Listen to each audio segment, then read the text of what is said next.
Le Seigneur soit avec vous. Et avec votre esprit. Bonne nouvelle de Jésus-Christ selon saint Jean. Le premier jour de la semaine, Marie-Madeleine se rend au tombeau de grand matin. C'était encore les ténèbres. Elle s'aperçoit que la pierre a été enlevée du tombeau.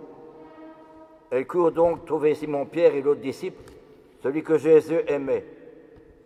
Elle leur dit: « On a enlevé le Seigneur de son tombeau. Nous ne savons pas où on l'a déposé. » Pierre partit donc avec l'autre disciple pour se rendre au tombeau. Ils couraient tous les deux ensemble. Mais l'autre disciple courut plus vite que Pierre et arriva le premier au tombeau. En se penchant, il s'aperçoit que les linges sont posés à plat. Cependant, il n'entre pas. Simon-Pierre, qui le suivait, arrive à son tour. Il entre dans le tombeau. Il aperçoit les linges posés à plat, ainsi que le suaire qui avait entouré la tête de Jésus. Non pas posé avec les linges, mais roulé à part, à sa place. C'est alors qu'entra l'autre disciple, lui qui était arrivé le premier au tombeau. Il vit et il crut. Jusque-là, en effet, les disciples n'avaient pas compris que selon l'Écriture, il fallait que Jésus ressuscite d'entre les morts. Acclamons la parole de Dieu. Nous fêtons aujourd'hui la grande fête de la résurrection de Jésus. C'est la fête principale pour toute l'Église, pour tous les chrétiens, pour toute la foi. C'est le cœur de notre foi, mais aussi de la liturgie. Hier, c'était la veillée pascale qui dure longtemps. Il y avait 4 parts: la lumière, l'église dans la pénombre, il y avait plus le cierge pascal qui éclairait, et tous les fidèles allumaient leur cierge au cierge pascal pour montrer que c'est le Christ qui est la lumière du monde. Et puis alors, la lecture de l'Ancien Testament qui converge vers le Christ ressuscité, qui est le Logos, qui est la parole même de Dieu. Et troisièmement, c'était la bénédiction de l'eau. On fait le baptême à ce moment-là. Et quatrièmement, le pain, l'Eucharistie. Mais que veut dire Pâques dans notre vie quotidienne? Pâques vient du mot pascha, qui signifie passage. Passage de la mort à la vie, passage de l'égoïsme à l'amour, passage de l'orgueil à l'humilité. Passage. Or aujourd'hui,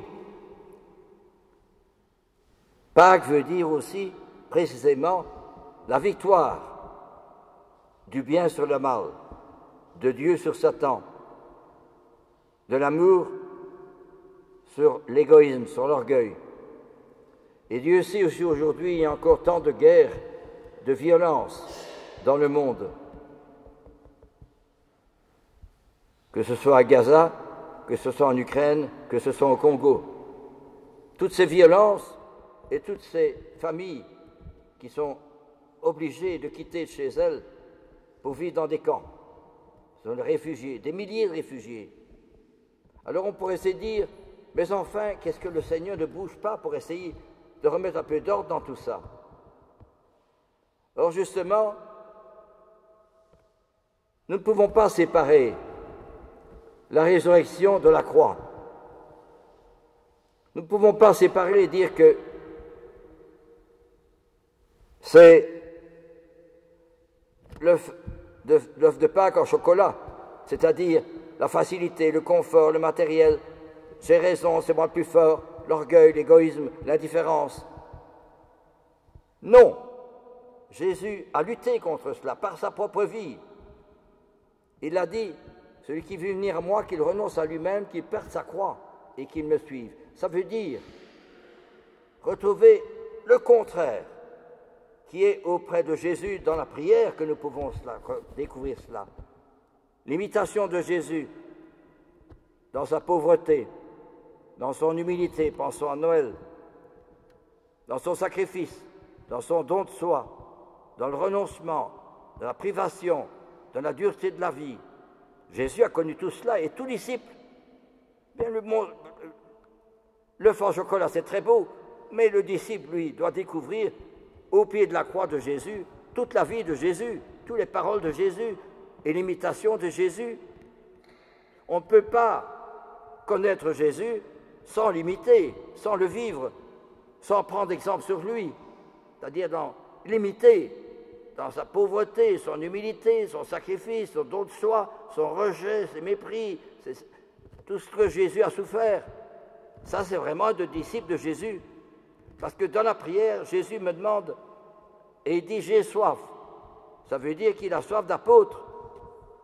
La raison principale pour laquelle Jésus s'est incarné et Jésus a vécu le mystère de la rédemption, c'est qu'il souhaite que beaucoup de disciples puissent partager son amour, comprendre son amour, imiter son amour. Si nous avons connu quelqu'un de très bien de notre famille qui est décédé, que nous aimions beaucoup, qui était un exemple, qui était vraiment quelqu'un de vertueux, quelqu'un qui a fait beaucoup de bien, plus par ce qu'il était que s'il faisait. Bien sûr, nous voulons l'imiter dans ses vertus de dévouement, de générosité, de sacrifice, parce qu'il était un exemple. La même chose, a fortiori pour notre Seigneur. Le disciple de Jésus est d'abord celui qui veut connaître Jésus et deuxièmement l'imiter dans sa pauvreté, son humilité, sa dernière place. Et parce qu'il l'imite, eh bien, il trouve la joie. Parce que le monde cherche dans les plaisirs matériels un bonheur, mais c'est un bonheur fugitif qui fuit, comme le sable. Tandis que, justement, le bonheur que tout disciple trouve auprès de Jésus dans la croix, dans les difficultés, dans les problèmes, dans la croix de Jésus, il trouve la vraie joie. Mais une joie qui est de plus en plus belle. Il y a un vrai bonheur qui est de plus en plus beau. C'est pour ça que Jésus dit « Je vous donne la vie éternelle ». Ce n'est pas une vie qui est finie et puis à la mort, non. C'est une vie qui dure toujours et de plus en plus beau, de plus en plus magnifique, de plus en plus vrai, de plus en plus solide. C'est ça qu'on oublie. C'est ça la Pâque. C'est faire l'expérience dans ma vie, à travers les événements, de cette présence du Christ. Ce n'est plus mon moi dans son égoïsme, son orgueil, sa suffisance, son indifférence vis-à-vis des autres, mais c'est le moi du Christ qui entre en moi. C'est-à-dire, le moi du Christ, c'est l'amour, le don de soi, l'humilité, la pauvreté, le sacrifice, le don de soi. Comprenez ? C'est tout le contraire. C'est ça que dit saint Paul, que le Christ habite dans vos cœurs par la foi. Vous soyez enracinés dans la Christ, dans l'amour, afin que vous puissiez comprendre avec tous les saints la longueur, la largeur, la hauteur, la profondeur de l'amour du Christ qui surpasse toute connaissance, afin que vous soyez remplis de la plénitude de Dieu. Ça veut dire Pâques, c'est quelqu'un qui vit à l'intime de lui-même cette présence du Christ et cet amour du Christ. Il ne fait plus les choses par amour propre, par orgueil, par indifférence, parce qu'il faut bien. Il le fait par amour du Christ. C'est son identité la plus profonde. C'est plus le moi-je, c'est le Christ, le moi du Christ en lui. C'est ça que notre Pâque immolée, c'est le Christ. Le Christ est vraiment ressuscité. J'ai vu la gloire du ressuscité. Eh bien, voyez-vous, tous ont vécu cela. Je prends Thérèse de Lisieux, Charles de Foucault, le Père Kolb. Ils ont connu et ils ont vécu la croix de Jésus. Et parce qu'ils ont vécu la croix de Jésus, eh bien, ils sont dans le ciel. Ils sont déjà dans le ciel, déjà dès cette terre. C'est une expérience extraordinaire. Pâques, c'est une expérience, ce n'est pas du concept, ce n'est pas du raisonnement, ce n'est pas du sentimentalisme. C'est une réalité.